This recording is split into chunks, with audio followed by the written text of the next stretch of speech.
You have been lied to. Not once, not twice. Consistently, by people you trusted, people you worked beside, people you let close, people you believed, because they said the right things, in the right tone, with the right expression, at exactly the right moment. And here is the part that nobody wants to say out loud. The signals were always there.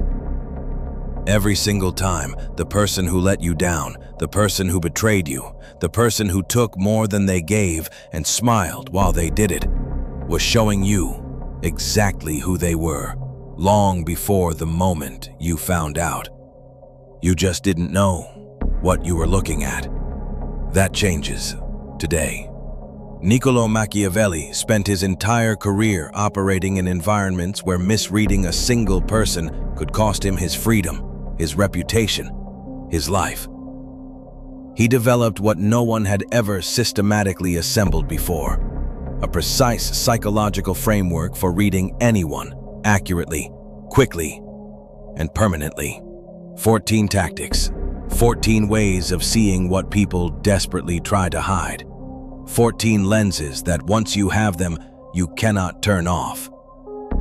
Pay close attention. Before the tactics, one foundational truth that makes everything else possible. Machiavelli wrote that men, in general, judge more by their eyes than by their hands.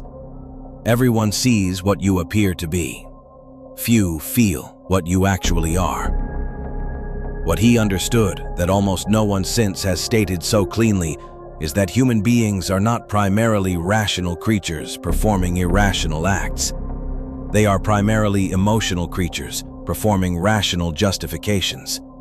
Which means, if you want to understand what someone will do, you cannot only listen to what they say, you have to watch what they reveal in the moments before the justification arrives.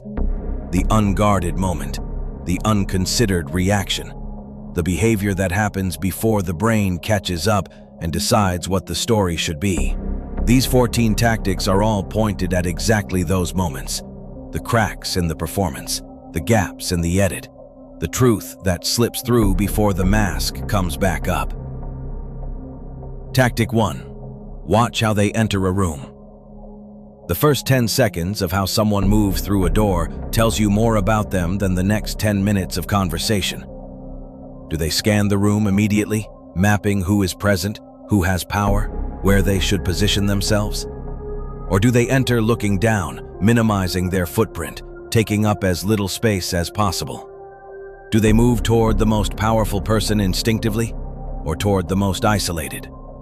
Do they wait to be approached, or do they initiate without hesitation? Machiavelli understood that status is performed before it is confirmed. The way a person enters a room is the first performance they give, and it is largely unconscious, which makes it one of the most honest things they do. How someone enters tells you how they see themselves in relation to the world around them. That is everything. Tactic 2. Watch who they become around different people. We all adjust slightly depending on context. That is not the signal. The signal is the person who becomes fundamentally different depending on who is in the room. Warmer with people who have power, colder with people who don't, more agreeable in the presence of authority, more dominant in the presence of vulnerability. This is not social adaptability. This is a person who has no fixed internal standard for how to treat other human beings. Their behavior is a function of what they can extract from any given interaction. Machiavelli saw this in every court he ever served. The person who shifts completely is the person whose loyalty is entirely conditional. Know which version of them you are seeing, and know that every other version also exists. Tactic 3. Listen to how they talk about people who are not present. This is one of the simplest and most devastating tests of a person's character. Not because people shouldn't have opinions, but because the version of someone that emerges when the subject is absent is the unfiltered version. The person who speaks generously about people who are not in the room is a person who carries genuine regard for others.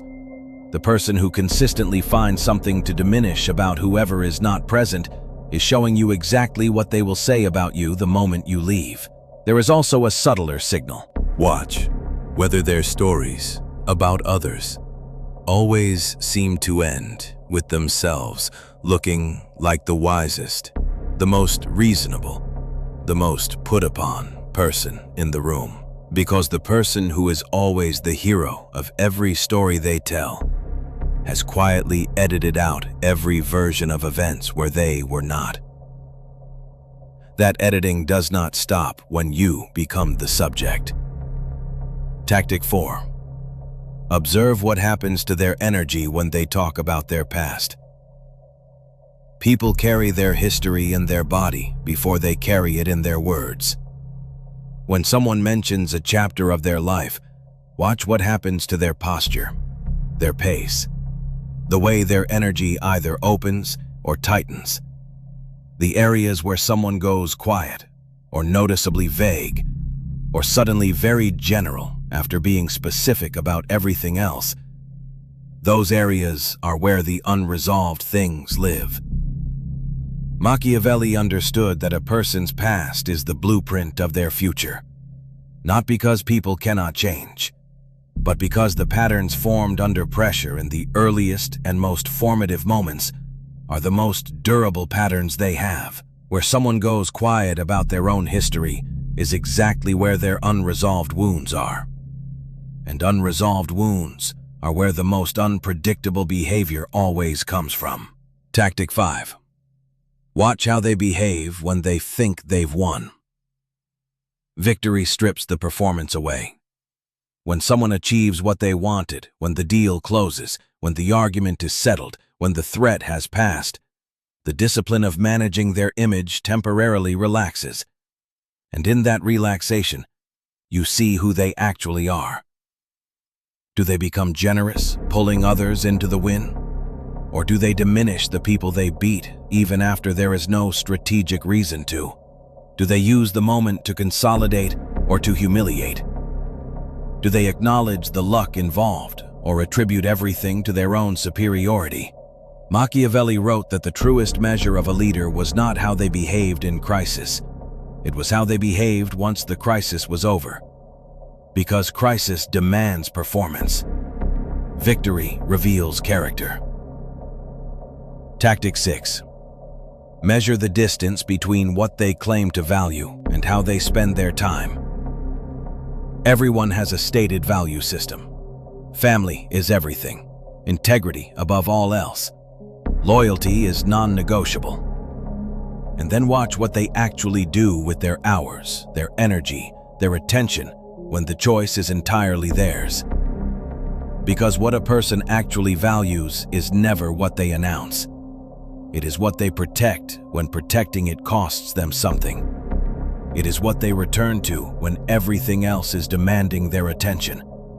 It is what they cannot bring themselves to sacrifice, even when sacrifice would be the principal choice. Machiavelli had no patience for the gap between what people said and what they did. He wrote and lived entirely in the space of action. Watch the actions. Let the stated values wait to be confirmed. Tactic 7. Notice how they handle a request for help. Not the grand gesture help, not the visible public act of generosity. The small, inconvenient, nothing in it for them, quiet request from someone who cannot repay them. That is the real test. Because grand gestures are always investments. Small ones are character. The person who helps readily when there is no audience and no return is a person with a genuine orientation toward others. The person who suddenly becomes very busy when the request has nothing in it for them has shown you exactly where their generosity ends. Machiavelli was not naive about this. He expected self-interest to drive most behavior. What he watched for was the person who occasionally acted against their self-interest for someone else.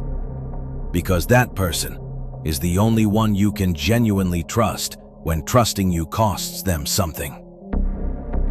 Tactic 8. Watch the eyes, not the mouth. The mouth is always managed. The words are chosen. The smile is positioned. The tone is adjusted for the response it is designed to produce. But the eyes respond faster than thought. They move toward what genuinely interests. Before the person has decided whether to show interest, they leave what bores before the polite performance catches up. They harden at a name before the voice has had time to neutralize. Machiavelli spent years in rooms where everyone was performing. He learned to watch the involuntary signals, the ones the performance could not fully cover. The next time you are in a conversation that matters, stop listening to the words for a moment. Watch the eyes. What do they move toward when the guard drops? What do they pull away from before the word does? That movement is the truth. The mouth is not yet telling. Tactic 9. Test the edges of their patience. Not cruelly, not deliberately provocatively. By simply being slightly slower, slightly less efficient, slightly more uncertain than they might prefer, and watching what rises to the surface, because patience, genuine, sustainable patience, is one of the rarest qualities in a human being. And most people who perform patience very convincingly in normal circumstances begin to leak when the circumstances test it. Watch for the tightening around the jaw, the breath that comes just a fraction shorter, the question asked a second time with just enough edge to signal that the first answer wasn't good enough. Machiavelli understood that a person's patience under minor friction predicted their behavior under major pressure more reliably than almost anything else. Because the quality of patience does not scale with the stakes. It either exists or it does not. Tactic 10. Watch what they do with credit. Credit is one of the most revealing currencies in any environment. How a person distributes credit when the success is shared tells you almost everything about how they see other people relative to themselves. Do they share it readily, naming the contributions of others, even when the audience would never know? Do they absorb it entirely, making the collective win into a personal one? Do they distribute it strategically, sharing credit with the people who have the power to reciprocate and withholding it from those who don't? Each of those three responses maps to a completely different type of person. The first builds genuine loyalty. The second creates quiet resentment that compounds. The third is social accounting dressed up as generosity. Watch what they do with credit when sharing it costs them nothing. Because the person who won't give it away for free will not give it away when it matters either. Tactic 11. Observe what they find threatening. Not obvious threats. Not the things that would threaten anyone. The things they treat as threatening that seem completely neutral to everyone else in the room. Someone more competent than them arrives, and watch whether they welcome that competence or find a way to contain it. Someone asks a question that assumes expertise, and watch whether the response is open or defensive. Someone succeeds in an area close to theirs, and watch whether they celebrate or quietly distance themselves from the comparison. What a person treats as threatening without rational cause reveals the gap between the identity they are performing and the certainty they actually feel. Machiavelli had no patience for leaders who were threatened by capable people. He wrote that the prince who fears talent is the prince who destroys the very resource he depends on to survive. What someone finds threatening shows you exactly where their confidence ends and their performance begins. Tactic 12. Listen for the story they tell about their enemies. Everyone has people they oppose. Rivals, difficult relationships, people from their past who they describe as having wronged them. This is normal. What is revealing is not that the story exists. It is how the story is told. Is the person who wronged them purely evil? No. Understandable? motivation. No. Context in which their behavior makes any sense at all. Because in the real world, people rarely act from pure malice. They act from fear and self-interest and misunderstanding and the same flawed self-knowledge that everyone carries. The person whose enemies are always cartoonish, whose adversaries have no humanity, no complexity, no understandable reason for what they did, is a person who cannot see past their own wound. And the person who cannot see past their own wound is a person who will always find new enemies. Because the wound, not the person, is driving the story. Tactic 13.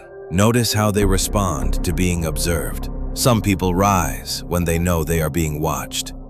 Their performance improves, their energy lifts, their best self arrives, and some people tighten, become more careful, more guarded, significantly less themselves. The difference between those two responses is one of the most important things you can know about a person. The person who performs better under observation is a person whose best self is close enough to their surface that an audience activates it. The person who tightens is a person managing a gap between who they are in private and who they need to appear in public. Machiavelli was surrounded by people managing that gap his entire career. He learned to identify it not by what they showed, but by the quality of the effort they put into showing it. Genuine character does not require effort to display. Performance always does. Watch for the effort. Tactic 14. Watch what they do after they get what they wanted. This is the final tactic, and it is the most complete test of everything we have covered. Before someone gets what they want, they are motivated, attentive, consistent, often at their best. They call when they say they will. They follow through on what they promised. They treat you with care because the outcome they are working toward depends on you. And then they get it. Watch what happens after. Does the attentiveness continue because it was genuine? Or does it quietly fade because the motivation that produced it has now been satisfied? This is not a small thing. This is the single most reliable test of whether the relationship you thought you were in was the relationship that actually existed. Machiavelli understood that the true nature of any alliance was only ever revealed after the moment that made the alliance useful had passed. Because loyalty that only exists while it is convenient is not loyalty. It is a transaction wearing loyalty's clothes. Watch what they do after they get what they wanted. That moment is the only honest one they have no reason to manage. 14 tactics, not 14 ways to judge people. 14 ways to see them clearly before they have decided what they want you to see. Here is what I want you to understand about everything we have covered in this video. None of these tactics require you to be suspicious. None of them require you to assume the worst. What they require is that you pay attention to what is actually happening rather than to the story you have been invited to believe. Because the single most expensive thing most people ever do is not a bad investment or a wrong decision or a failed plan. It is trusting the wrong person completely. And the tragedy, the part that is hardest to sit with, is that almost every time that happens, the signs were there. Early, quietly, consistently, in the unguarded moments, in the small behaviors, in the gaps between the performance and the person. Machiavelli did not develop these tactics to make people cold. He developed them because he understood that seeing people clearly is the greatest act of respect. You can offer them, not the version of them you need them to be, not the version that is most convenient for you, the version that is actually there And here is the final thing. These 14 tactics are not just for reading other people. They are a mirror. How do you enter a room? What do you become around different people? What do you do with credit?